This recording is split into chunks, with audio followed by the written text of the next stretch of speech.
আসসালামু আলাইকুম এভরিওয়ান।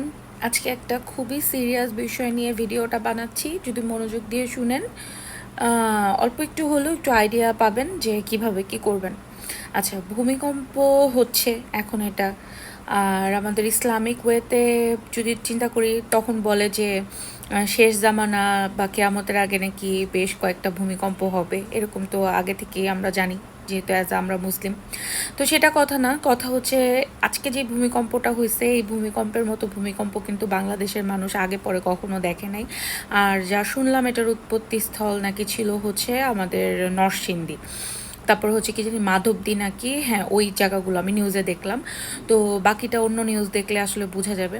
তো যেই কারণে ভিডিওটা আমি বানাচ্ছি সেটার রিজনটা হচ্ছে, দেখেন, ভূমিকম্প হচ্ছে এটা আমাদের কারো হাতে নাই, বাট আমাদের সেফটি সিকিউরিটি এটা কিন্তু আমাদের হাতে আছে যতটুকু সম্ভব। কারণ হায়াত মৌতের কথা উপরে আল্লাপাক ছাড়া আর তো কেউ জানে না। তো এখন কথা হচ্ছে যে যেহেতু আজকে সকালে একটা ভূমিকম্প হয়েছে, ভূমিকম্পের পরে আফটার শক কিন্তু একটা থাকে, হ্যাঁ, ভূমিকম্পের পরে আরেকটা ঝাঁকুনি খায়।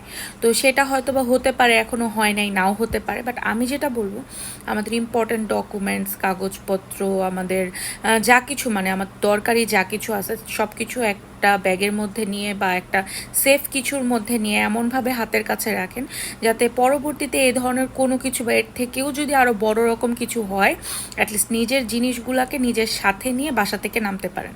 এখন অনেকে এসে বলবে যে ভূমিকম্প হইতেছে, নিজের জীবন বাঁচানো আগে ফরজ, এগুলো নিয়ে চিন্তা করতেছেন। ভাই, আবেগ দিয়ে কিন্তু জীবন চলে না, ঠিক আছে? বিবেক দিয়ে কাজ করতে হবে, বুদ্ধি দিয়ে কাজ করতে হবে। সো আপনার যদি কোনো দরকারি জিনিসপত্র থাকে ওগুলোকে এমনভাবে কাছে রাখেন, এমনভাবে গুছায় রাখেন যাতে নেক্সট টাইম এরকম কোনো কিছু হওয়ার আগে আপনি যাতে জিনিসগুলো নিয়ে সুন্দর করে নেমে যেতে পারেন।